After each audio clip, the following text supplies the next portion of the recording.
Fine. Chalo. You are the co-host also. If you want, you can share the screen, and you may please start, ma'am. I can start now. Yes. Okay. Good afternoon, class. A very warm welcome to IITTM family. And it's a delight to interact with all of you. In fact, why it's a delight? Because this is for the first time that we are getting an opportunity to actually interact with students from all our IITTM centers. Otherwise, we were just limited to interacting with our own students in Noida. Let me introduce myself. I am Dr. Charu Sheila Yadav, and I am faculty with IITTM Noida. So I am stationed in Noida right now, and I'm taking this class from Noida. So very happy to take this session with all of you. The session that I'm taking today is on sustainable tourism development. Actually, I was quite confused as to what I should talk on in today's session, because it's such a, we have so many things that we need to talk to you.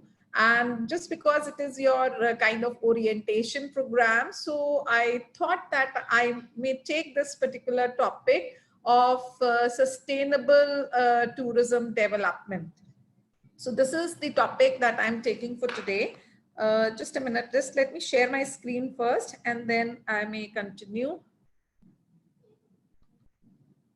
Okay. So you can see my screen. All of you can see my screen. Yes, ma'am, it's visible. Thank you, Rana. See, you can see I have taken this picture of reuse, reduce, and recycle. I have purposely put this particular picture on the first slide. The reason being that, see, we all are or we all have been tourists at one point of time, and in future also we will be tourists because we'll be moving out to different places for different reasons. And as you are also part of this tourism industry, you will be the professionals in the tourism industry. So we are here to actually learn as to how the industry is actually impacted by the tourism, the movement of the tourists, the development of the tourism business as such. So see, there are both positive and the negative impacts that we have because of the tourism industry. And definitely positive is good enough because it is good for the people who are into the business of tourism. It is good for the host community because they see a different world altogether. They learn about different people. But yes, there is always a challenge also when we have tourism taking place in destinations. So this is what we will be learning in today's session, that how tourism is actually kind of impacting the destinations, the people, the businesses as such. So and how we can be actually contributing positively towards the development of tourism, which is quite, you can say, fruitful to the destination. And in a long run, it is sustainable in nature. So this is the idea of this session today. So I'll just give you the glimpse of the world of tourism and how it is impacting the destinations. So this is how we begin with our session. In fact, you'll be happy to know that 2017 was the International Year of Sustainable Tourism Development. It was declared, and it was the year when various activities were taking place for the development of sustainable tourism in the country, around the globe as such. So this was the 2017 was the International Year for Sustainable Tourism Development. Now, see, why we are actually traveling, why we travel.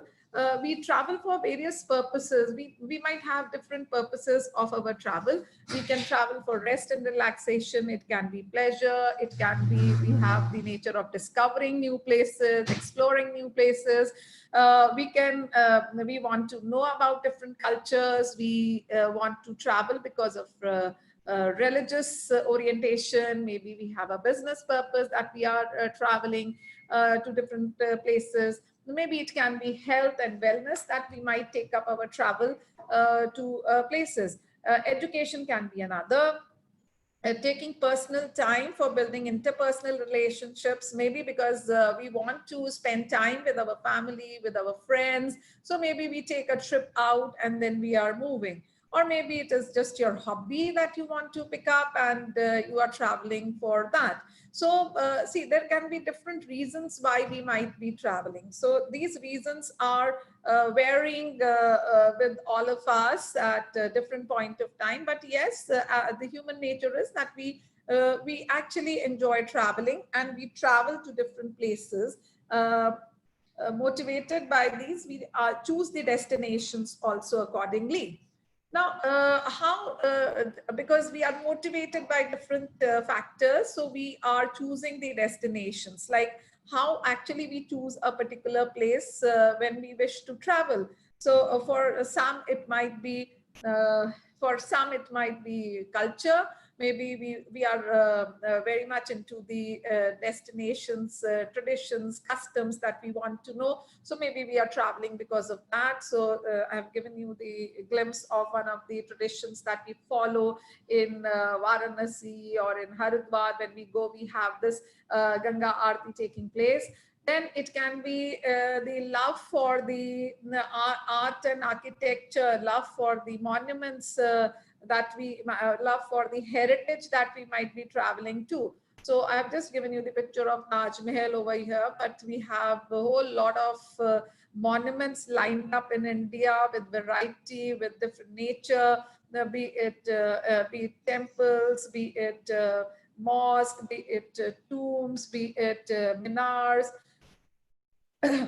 It can be stoop, it can be the rock cut architecture. So we have variety of monuments in front of us, and we can choose any one of them and travel to see these wonders that we have with us. It can be the rich cultural heritage in form of dances that we would like to travel to. It can be the festivals that we want to actually be part of, that we might be traveling to.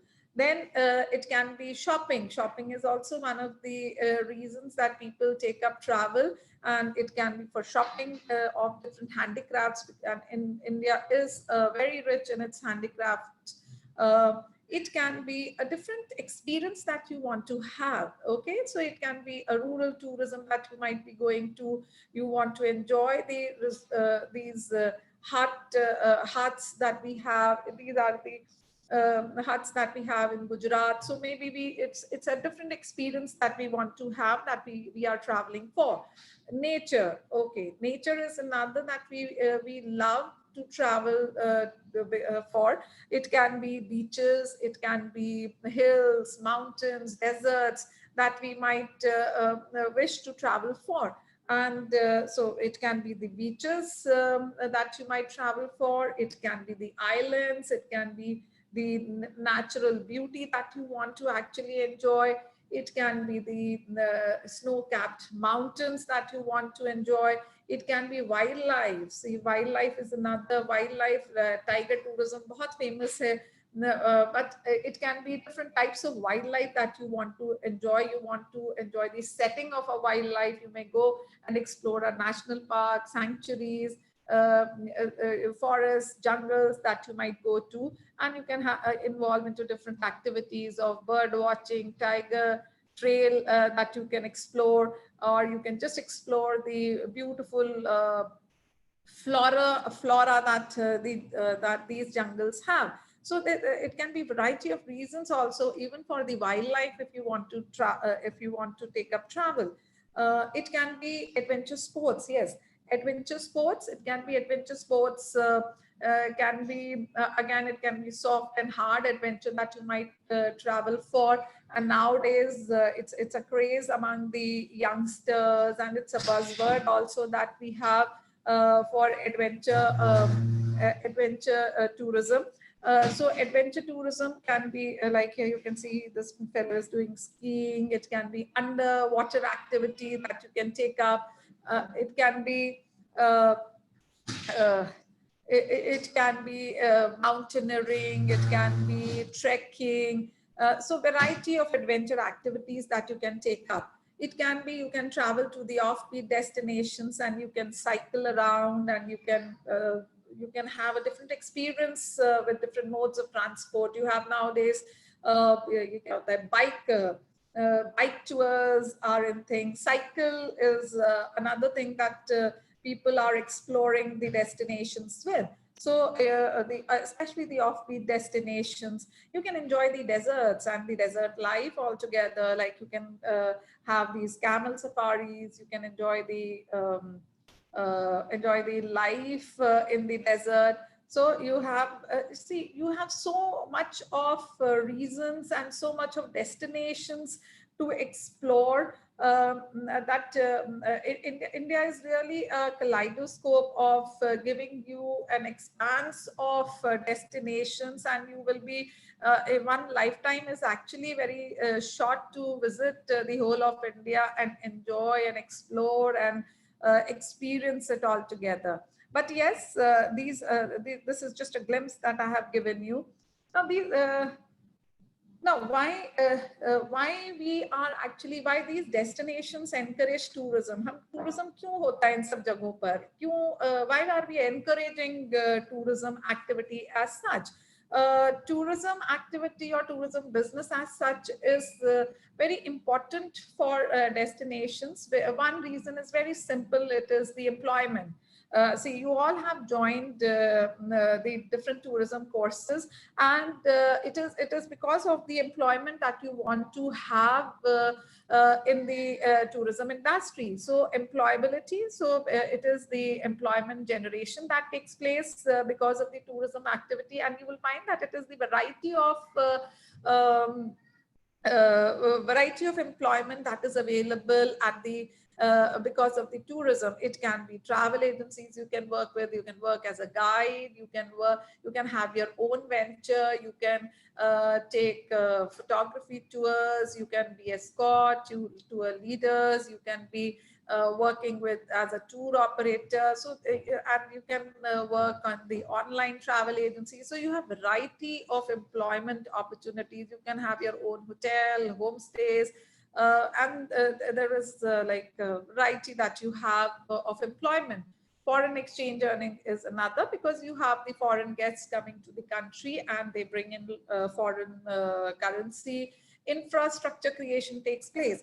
See, tourism is actually encouraged because you need a lot of infrastructure, tourism infrastructure. Especially if I talk about the tourism infrastructure, it is the hotels, it is the airports, it is the railways, it is the roads, the connectivity that is required.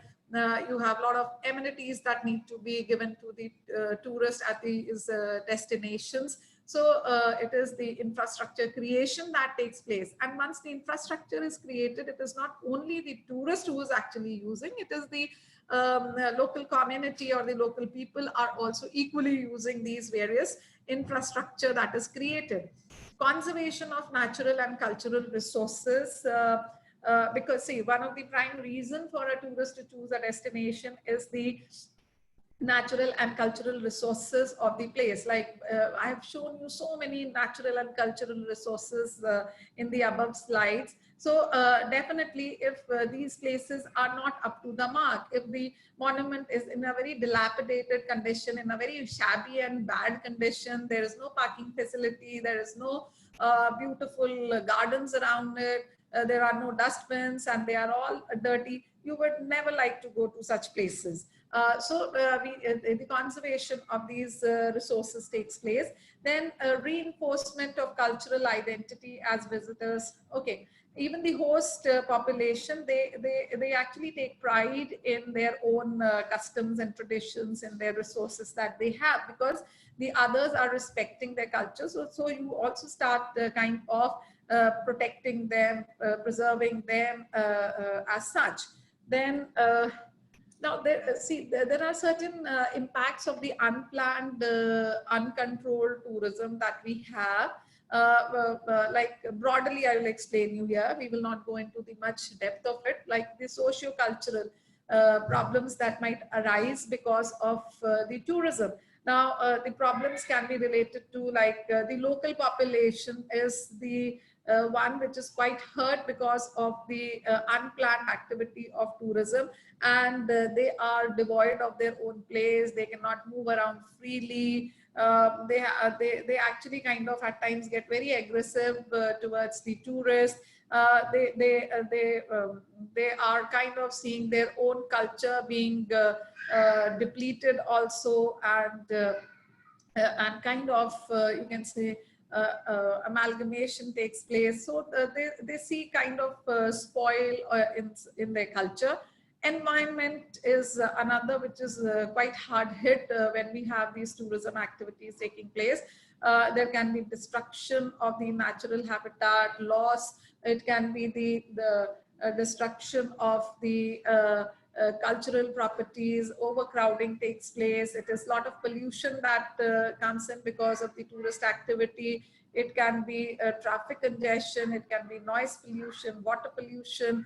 A whole lot of pollution actually follows. There is visual pollution that takes place. You have a lot of hoardings coming up, you have a lot of buildings coming up, and that too in an unplanned way. So there is the environment actually gets the heat of the tourist activity. Economic actually, see, we have the benefit side also of all these, but yes, the negative side we are explaining, because negative is something which needs to be mitigated, need to be controlled as such. So these are the challenges which need to be taken care of by the, you can say, the destination planners. The economic can be like, you can have the leakage, you can have the leakage in form of your own currency flowing outside to others, because you have to pay to the people who are working in the industry from outside. It can be import of items that we have to import items for the guests. So you have maybe we are some destinations are quite a lot dependent on the on the tourism activity. And see, supposing if it is you are totally dependent on the tourism activity, and we have countries like, you have the Caribbean islands, we have Nepal, we have certain areas in India also which are totally dependent on tourism. And in COVID times, like, this is a good example that I can give you right now, is that now this whole industry is not working right now. So they are very hard hit. So this is the problem and challenges that you have related to the economy, as well as the jobs at times are very seasonal in nature, because you have certain time of the year when the tourists cannot visit a certain place, maybe because it's very rainy, maybe because it's very hot. So there can be certain conditions which will restrict you from moving to these destinations. Like in our own country, we have, you can say, the peak that we say is the October to March is the season that we have in India. And the rest is actually not much being covered by the international visitors. बाद में आना, अभी class चल रही है, ठीक है? Okay, so these are some of the pictures I have shown you. See, would you ever like to go to such places which are so overcrowded? It's a beach, and you can understand the kind of problem that you have over here is that you cannot even go inside the beach. It is so heavily overcrowded.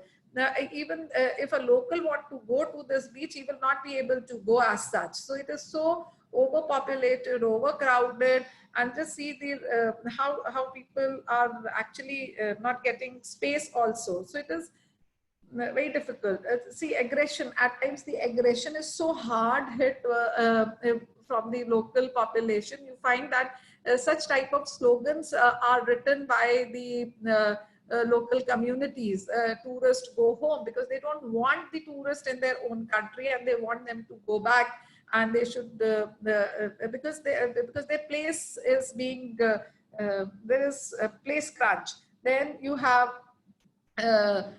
see, this also a problem where you will find that at times there are certain group of tourists who are coming to your country, and you specifically cater to them only. So this is one of the pictures that I have given you from a place called Kasol. It's a hill station in Himachal Pradesh, and you have a lot of Israeli tourists coming, and but you find that the locals, they have actually opened up cafes specifically catering to the Israeli community. You can see the language, it's written in their language, and at times there has been problems where the Indians have not been allowed inside these cafes. So such type of problems start coming up.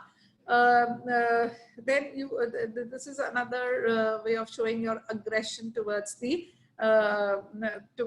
tourist. Now see how this is a hill station, okay, and I think so it is of Gangtok. No, this is of Shimla. Now see what is the condition of this place. Would you like to go to such a place? Because when we talk of hills, and I've given you such beautiful pictures above that, why we want to travel to certain areas because of the natural beauty. And if I show this picture, you would never like to go to such a hill station. So this is the haphazard development that takes place. And in fact, people are so much into tourism activity कि वो अपने घरों को भी क्या कहते हैं hotel में कर दिया, दुकानों में कर दिया. So and there is a whole lot of crunch of space over there. So damage or permanent alteration to physical environment has already taken place. In fact, you will find that there was a problem also with in the hills. I will give you example of Shimla only. In fact, Shimla, it was problem of last year only, where there was water crisis. And see, the population of Shimla actually required, they were kind of not getting the required water, and there was a crunch of water supply. And the tourists were asked not to come to Shimla, because again that an additional pressure of the tourist will be there, and from where you will be getting this water. So there has been this is overuse of your resources. Okay, so this is the problem that we are finding, which is coming up nowadays. Pollution, as I told you, pollution. You can see this picture. Would you like to go to a beach which is full of these plastic bottles and the other refuse that you can find over here? So you enjoy the beach, and you actually spoil the beach also. So this should not be the condition as such, that when we are going to a place and we will be making that same beach like this. No, we don't have to actually, but this is what the condition is when the tourist, there is a lot of tourism taking place. So see, they are enjoying in these beaches only. So maybe it is, okay. Traffic, can you see the traffic? And it's a hill station I have taken, and this is a normal condition during the peak season for any of the tourist destinations, where you have at times hour and 2 hour jam, and you don't get space for parking. In fact, from Manali, in Manali, Shimla, Nainital, these are our popular hill stations in the north, and you find the condition is like this only. It is very bad. Reaching the place becomes so tiring that it is difficult to go to these places. And you can understand how fragile the environment is of the hills. And itna honking agar koi karega, itni cars aayenge, itna sara dhua hoega. So a condition of air, we go to hills because of the pure air that we get over there. And if this is the condition, I don't think so. The pollution level will rise there as well. This is another problem that the tourism brings. It is the problem of vandalism, you can see over here. Okay.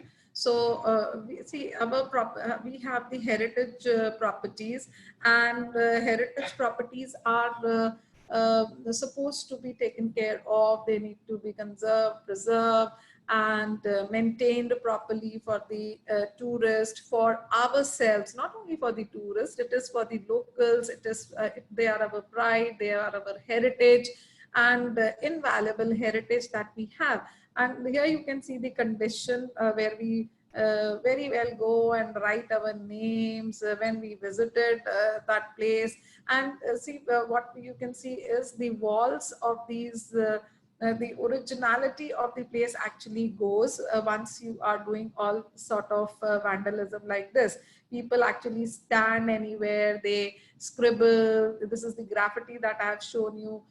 You can stand anywhere, you can touch anything, you keep on running around at places where you are not supposed to do so. We are not allowed to take pictures at places, but we always kind of fight and we will take the pictures. So we do all sort of things to get our own things done without realizing why these things have been banned or not allowed or restricted. So we have to be quite aware about these things, and then only that's why I'm taking this particular topic also. So if there is a no, if there are set of rules, regulation, do's and don'ts to be followed, we should actually follow, because that is for the maintenance, for the life of that particular place, destination, monument, that we have these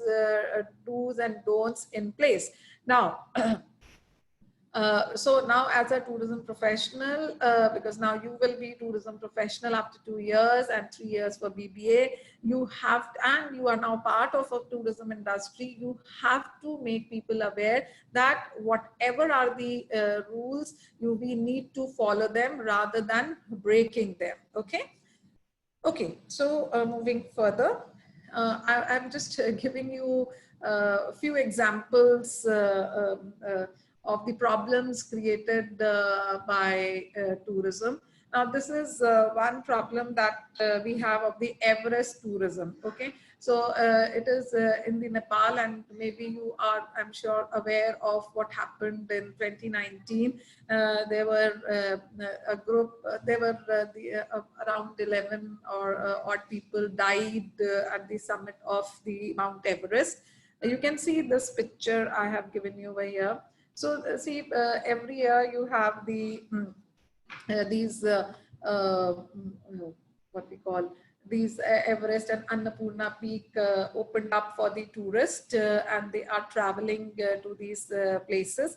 So in Nepal, in 1950s, these mountaineering, these peaks were actually opened for mountaineering.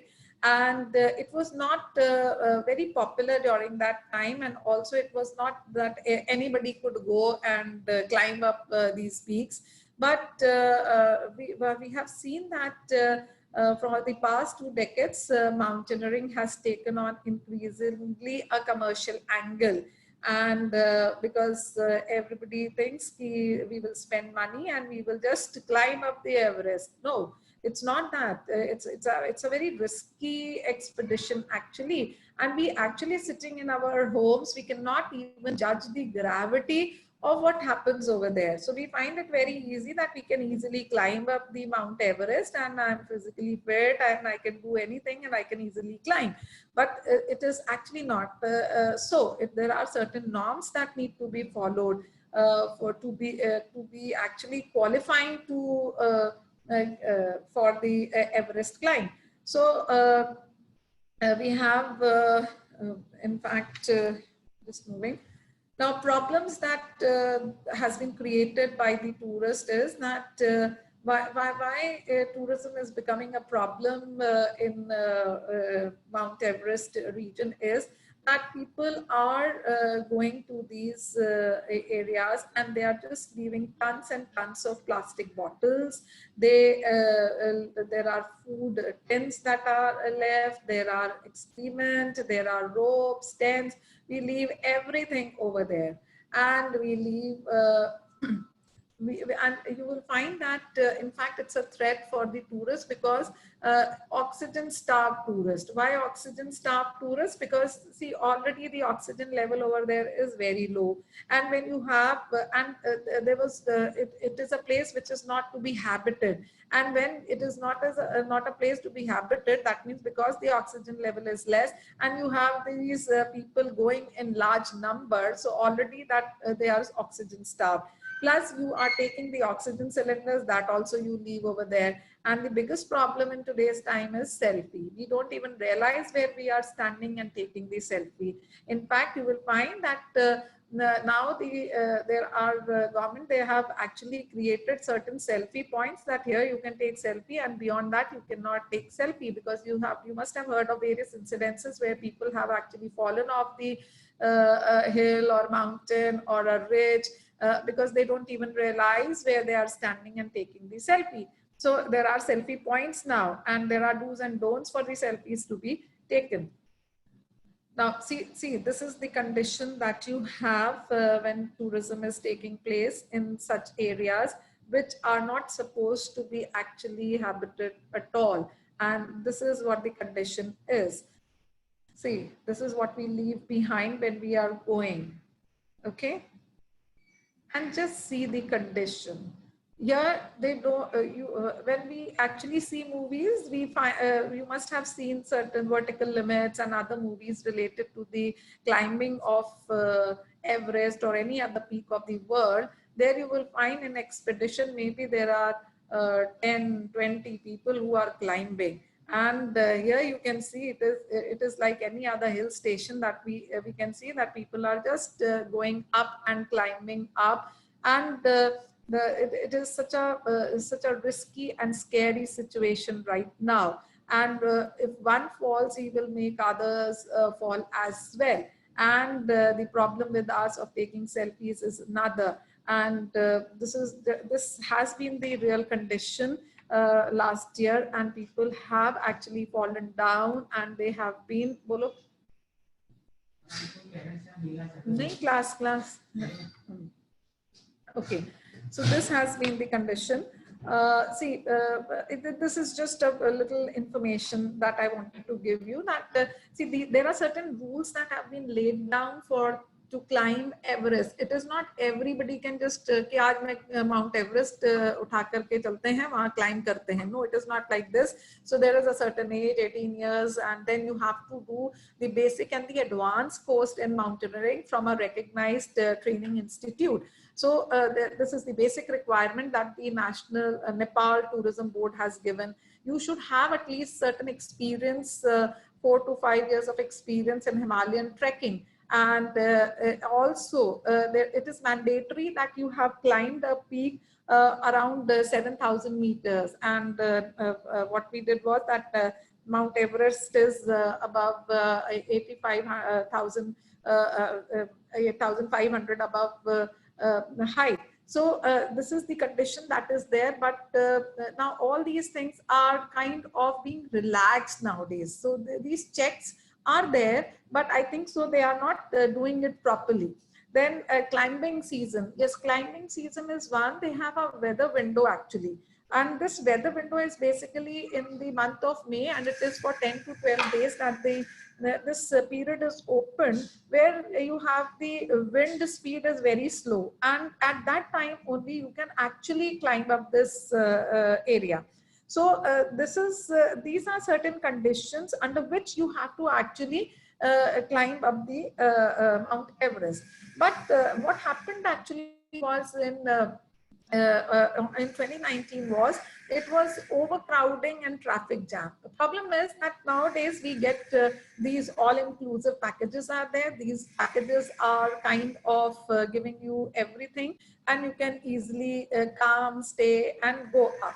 Plus, you cannot, the problem with the new generation is that they take it for granted. Oh, I can climb, I can do this. They are not even to grasp the problem that they can face in the region that they will be going, because there will be problem of the oxygen, there will be minute temperatures that you will be facing. So there is this overcrowding that took place. and it was the fatigue, headache, vomiting, dizziness that took place because of these oxygen starved climbers. And this weather window also prompts everybody कि मुझे करना ही करना है, जल्दी से पहुंचना है. So these are certain factors that is happening. Inexperienced mountaineers, they have not climbed. अभी आपने देखा mandatory है कि 7,000 मीटर तक की पीक आपने कोई ना कोई क्लाइम कर रखी हो जिसमें आपको आइडिया हो, then only you are allowed. So there are certain relaxation, maybe people are not seeing your permits properly, and this is how this problem actually arises. There are certain equipments which are needed and people are not carrying those equipments also. They are not carrying sufficient number of equipments that are supposed to be carried along with you when you are doing this difficult climb as such. Okay. Now, there is another problem that we have of over-tourism. Over-tourism is, ये भी एक तरह का over-tourism था, but the place as Mount Everest, because there is a limitation of people that that area can hold. And another term that we have is over-tourism for places where there are too many tourists at one point of time. Okay, it is like kind of mass tourism that we are talking. So there was this over-tourism, and in 2017, basically, there were certain countries which realized like where people came up, the local people, they basically came up very annoyed on the tourists, and with the slogans ki tourists please go home, so please be nahi, tourists go home. So this was the condition of aggression that we had amongst the local people towards the tourist. And I've given only two names over here, but there are others as well. So Venice and Barcelona actually had seen this problem.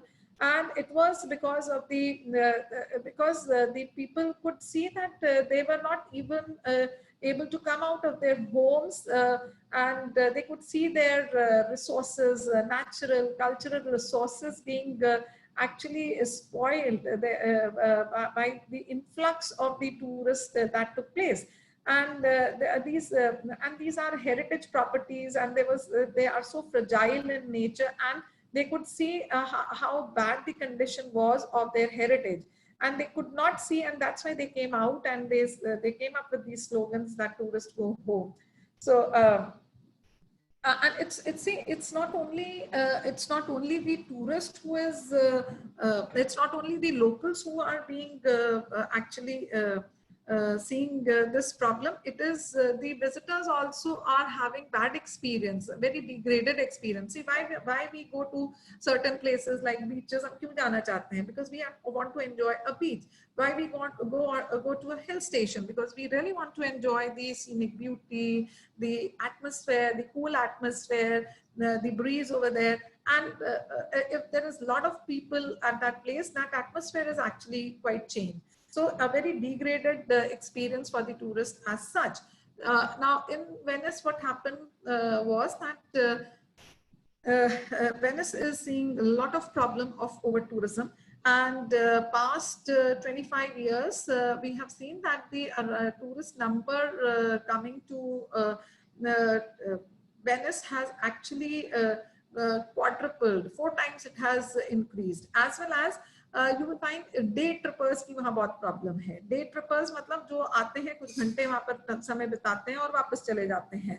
So such type of people are not actually adding any economic benefit to the local economy. They are just coming and just passing their time and going back. So this is the condition that you find in Venice. In fact, it is around in one day you can have as many as over 1 lakh tourists visiting the Venice, and the total population of the Venice city is around 55,000. So now you can understand if there are 55,000 people in the city of Venice, and there are double or maybe more than double the tourists visiting in a day. So what is the condition of the local population over there? So a lot of problem have been seen because of the over tourism in Venice. Fragile buildings have been damaged. strains its infrastructure, inhibits the local people from going out about their business. It is a visitor experience is very woeful. For the residents, it's a pain to see that their canals, that their pools, and they are being people, the locals are pained because the tourist is being disrespectful. They are littering their city. So this is the condition that we have. In fact, so bad is the condition. Last point, you can see depopulation. People who are original residents of Venice, they have started leaving Venice now. So you in times to come, it will be a ghost city, I think. So people will start, people will go out of Venice because they cannot actually move about in their own city easily. And what is actually prompting people to travel? What are the reasons for over tourism? One is now we have these low cost carriers, so you can easily get the ticket at low cost and then travel. Cruise ship is another where you can have a large number of people coming in one day. So a cruise ship at times brings 44,000 passenger at one go. So you can understand how cruise is kind of bad for such places. Day trippers, because they don't actually add to any economic benefit to the local population. So this is what the condition is. What happened? Now, this is one of the streets of Venice. Can you see this? What these people are seeing, I don't know. Okay, because I think so you will be more interested in just moving from one place to another and just pushing each other. तो जिसने जहां आपको धक्का दे दिया आप वहीं पहुंच गए. ये condition इस picture से आपको साफ दिख रही होगी. So this is such a bad condition, and just see the plight of the local population when these streets would have been vacant. They could have been strolling around easily in their own city, and now this is the condition when they cannot actually come out of their houses. And what is the condition of the visitors? You can see it for yourself. Another picture of the same city. Now, see this bridge. They're just struggling कि मैं एक तरफ से दूसरी तरफ पहुंच जाऊं, दूसरी तरफ से इस तरफ पहुंच जाऊं. So this is how they are struggling, and one day this will break also, because obviously this is not meant for taking so much of load or weight as such. See how this picture has been taken. You can see the beautiful heritage of Venice, and you can see how the cruise has actually intruded into the city as such. Just see the condition over here. It seems as if this is also part of Venice, and see the number of people who are coming out. And these are the slogans that you find. Venice is not a Disneyland. So this is the kind of hatred that has been developed in the local population as such. Okay, quickly let's move further. Over tourism in India, you will find a very good example. Nainital, Shimla, Ooty, Goa, they are all highly congested areas in times of tourist season. Okay, so we need this concept of sustainable tourism, where we can actually have our both, it's a three-pillar concept where economic, environment, and social benefits should be there for the local population. It is community. This concept revolves around community, and we want sustainable tourism because we want it to be economically beneficial. Environmentally also, it should be quite uplifting for the people. Okay. So sustainable development, quickly, the UNWTO has defined sustainable tourism. It takes full account of its current and future economic, social, environmental impacts, addressing the needs of visitors, industry, environment, and host communities. Okay. Now, these are the three pillars of sustainable tourism. Optimal use of natural resources. सबसे ज़्यादा खतरा natural resources को होता है, क्योंकि हर एक ये capacity होती है sustain करने की. अगर एक hill station है, उसकी एक capacity है, उसको एक amount of population को sustain करने की. Beyond that, it is going to be depleted, the resources will be depleted. And Shimla is a very good case of it, where the water resources are exhausted. Preserve socio-cultural integrity of host communities. Now, this is where we have to take care of our local community, where we are going to a place, to a destination.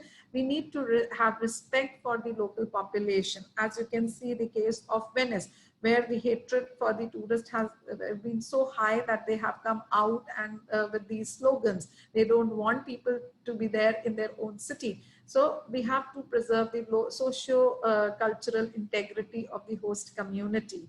Long-term socio-economic benefits spread equitably.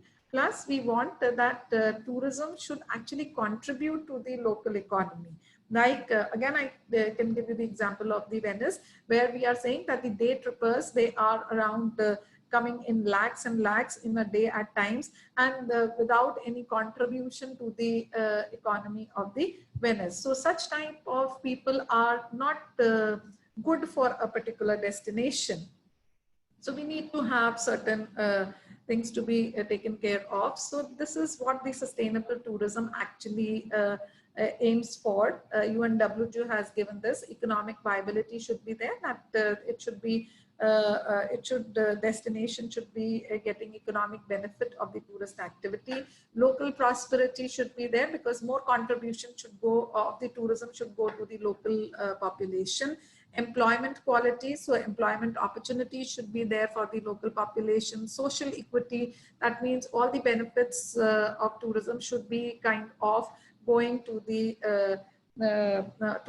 it should be widespread in the economy. Visitor fulfillment, yes, we have to take care of the visitor fulfillment as well. A visitor should have a good experience. That's why we are going to a destination. So if we are not having that experience, no one is interested in going to that destination. They will make choice of some other destination. Local management, we should empower the local communities to actually manage the tourism activity. Community well-being has to be taken into consideration. Cultural richness, preserve our traditions, heritage, architecture, etc. Physical integrity, that means we have to maintain our landscapes, biological diversity, resource efficiency, and environmental integrity. Benefits of sustainable tourism practices will be like, it will help local communities. They will be prospering more if we are taking care of them. And environmentalist, it will be benefiting the environmentalist, because valuable source of for conservation. It will be helping tourists gaining the rich experience, and tourism enterprises, they will gain benefit in long term. There are certain, UN has given sustainable development goals, SDGs, 2030 tak ye sare sustainable development goals have to be achieved. So these are some of the sustainable development goals where tourism also has to actually achieve these. So quickly we are just moving. What initiatives are being taken for sustainable tourism in our own country by the government? So Ministry of Tourism has already come up with the Ecotourism India policy guidelines. The ministry has launched in 2016 sustainable tourism criteria. So we have sustainable tourism criteria for India, which is again, it is right now it is limited to tour operators, accommodation, that is the hotels, resorts, homestays, and for beaches, backwaters, lakes, and rivers. So it is right now we have these sustainable tourism criteria which need to be followed by these major segments of tourism industry. For hotels also, when you are at the classification and reclassification of hotels, there are certain guidelines that the hotel projects has to follow. And these are related to that they are supposed to incorporate these eco-friendly measures of sewage treatment, rainwater harvesting, pollution control. These need to be followed. Then we have this safe and honorable tourism and sustainable tourism. it's a pledge that not only the tour operators, even the hoteliers and the tourism businesses and tourism have to take it. It is to kind of have respect for our local custom, tradition, people, that they will be honoring them. Then how we can follow sustainable tourism? We can follow sustainable tourism. See, sustainable tourism is a concept, but when we have to follow it, we need to actually follow it. We have these we have to follow ecotourism, agri, rural, nature. So the community-based tourism, this is how we can actually follow sustainable tourism. Then what happened? It's not going down. So a responsible, I will go down. Now there are certain success stories of sustainable tourism development for sustainable tourism development. One very good example is that of Bhutan. Bhutan is supposed to be one of the happiest countries that we have in the world. And Bhutan basically enjoys the reputation of authenticity, remoteness, and well-protected cultural heritage and natural environment. Bhutan basically I will just quickly go to the point that Bhutan tourism operates on the principle of high value and low impact. High value and low impact, यहाँ पर मतलब ये है कि they are basically striving for less number of tourists, but they should spend more at the destination. So they are working on this, that is high value and low impact. So you will have less number of people coming, but they will be contributing more to the economy of the country. So this is what Bhutan is working on. Then there is one more example that I've given you is like resorts are also following resorts, hotels, they are all following sustainable tourism practices. So one of the examples that I have, not all of them are following, but some of them are following. That is what I'm trying to tell you here is there is a Six Senses resort in Fiji. So what they are doing is they are 100% solar power. They are doing rainwater harvesting. They have water filtration sites, so they discourage using these plastic bottles. So there is no plastic bottle that they are using. Plus, they are recycling and composting is also being practiced within the premises of the heritage of the resort. Sorry. And then also the resort supports the handicraft and artwork of the local population around it. Ladakh is another good example from our own country, where you have, see how beautiful this place is and how beautiful these people are with showcasing their own customs, traditions. Ladakh homestays, we have Ladakh homestays which offer a unique opportunity for people to stay with the Ladakhi people in the remote villages of Ladakh. And the homestays in Ladakh actually started in 2002, and it was basically with the idea of conservation of the rare snow leopard was the idea.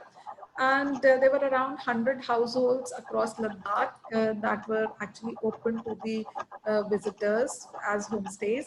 And it was basically to kind of reduce the villagers' dependence on the farming and animal husbandry.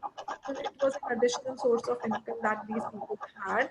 And it somehow contributed to the conservation of the endangered animals like snow leopard and argali. And homestay programs was basically, initially it was covered in the Hemis National Park and the Jhanskar region of the Ladakh area. These are the two animals that we are talking about, the argali goat and the snow leopard.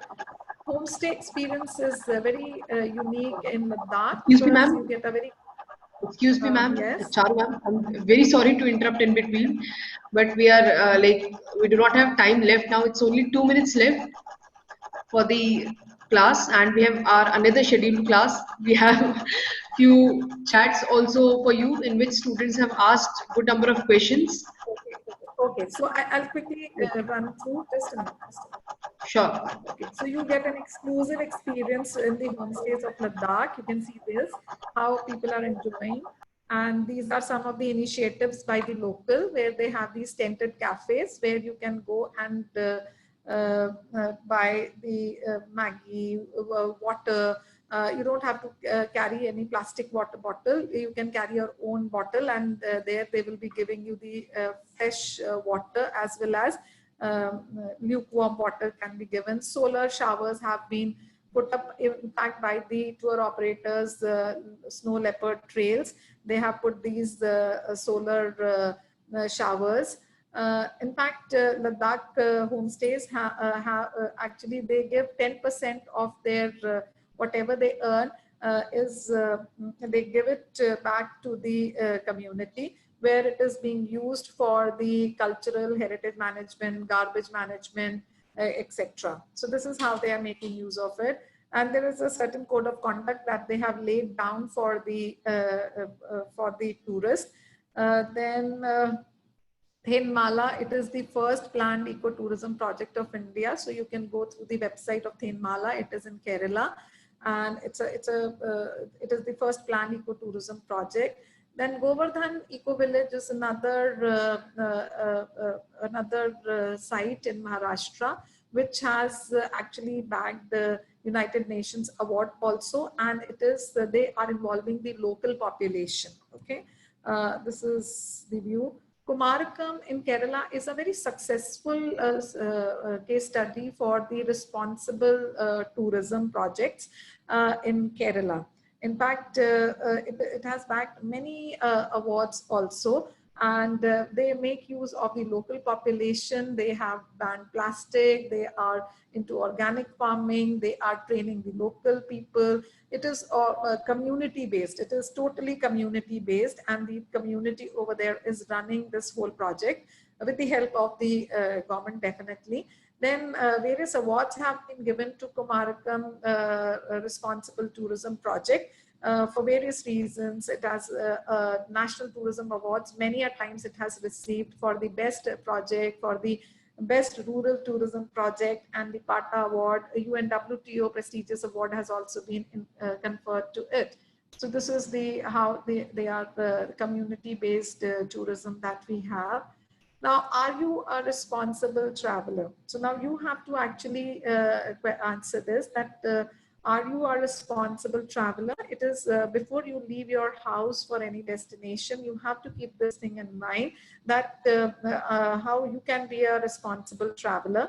So how you can be a responsible traveler? You can be buy local, and being a professional also, now you will encourage your groups to actually buy local. So we have this tagline also, now, vocal for local. So you have to be vocal for local. You have to respect the local culture. You have to save the energy. You have to save energy, and you have to protect the heritage. You have to protect the heritage. So these are the 4 ways that you can actually help in responsible travel, in sustainable tourism. And finally, please leave nothing but your footsteps. That means if you should cherish the place, you should cherish the memories of the place, and it should be good experience for you as well as for the people that you are actually visiting. So this is what I have for you today. And I hope that you all will be very responsible in making itineraries and planning packages, and in being a tourist, in being a guide, in being a tourism professional, and make this planet a very happy place to live in, not only for us, but also for our coming generations. Okay, so thank you so much. And quickly I will see if there is any question, which there are somebody's last question that I can see right now is how to solve the problem of tourism traffic See, we have certain concepts that need to be there. एक होता है carrying capacity. So see, we cannot do it everywhere, but yes, we can curtail tourism at places.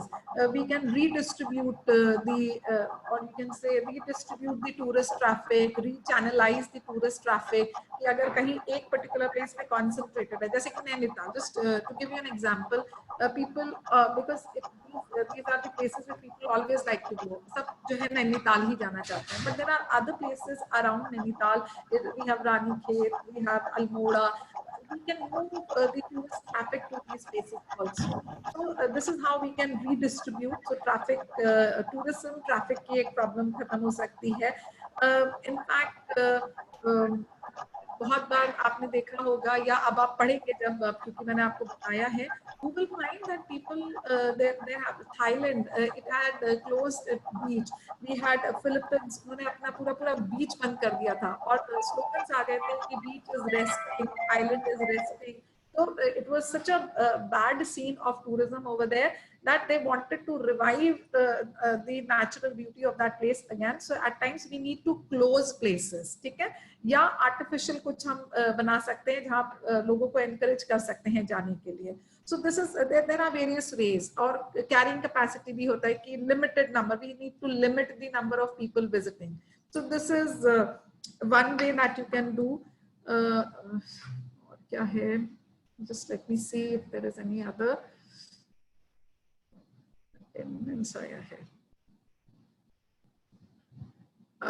See, I cannot interact with you right now, but I'm just typically seeing can ecotourism be interdependent with it is interdependent. Attendance link over tourism has both advantage and disadvantage. How? It has no advantage as such. See, there are problems that comes to, you might be thinking ki if it is over tourism has advantage, economic advantage. No, it has no economic advantage. Also, there are other problems related to it, because I've given you example of like you have people going to Venice. वहां पर लोग पैसा नहीं खर्च करते, वो केवल घूमते हैं और वापस आ जाते हैं. जो क्रूज शिप जाता है वो क्रूज में उनको खाना भी मिलता है, क्रूज में उनको रहने को मिलता है. They are not spending time at the destination as such. So this is a problem that we have. And there is problem of theft, there is problem of theft of over tourism. So it is not actually advantageous. And for how long it will be advantageous? Even if it is advantageous from your point of view, if you are thinking कि maybe कि बहुत सारे tourists आते हैं, सामान खरीदेंगे, hotels में रुकेंगे, but you will not be able to sustain it. Now, otherwise, it will be a condition where you have to completely close the destination. Are you getting it? Like I gave you example of Thailand and the Philippines. They are closing down their islands altogether for some time. तो फिर अगर आपको वो बंद करना पड़ेगा and where you are over dependent on tourism, तो लोगों की रोजी रोटी चली जाएगी. So that way it becomes disadvantage in a long run. So advantage आपको थोड़े समय you can say short term के लिए लगेगा, but for the longer vision it will be totally disastrous actually. Other questions can be actually answered later on. I have not seen. Ma'am, maybe we can excuse me, Charu ma'am. If we can skip the questions because we do not have any more time now. So okay, maybe we are unable to take the questions anymore. I have. Let me copy them, and I will answer them. ठीक है, करूँगी मैं. So thank you so much, all of you, for listening to me, and I hope you carry some points where you can be really responsible as a tourism professional and as a tourist. Thank you. Bye. Thank you so much, ma'am. Thank you so much, ma'am. Thank you, ma'am. Dear students, let us quickly move on for the next session. Let's leave the session and move to the next one, please. Thank you. Ma'am, we'll be closing the session, please. Correct.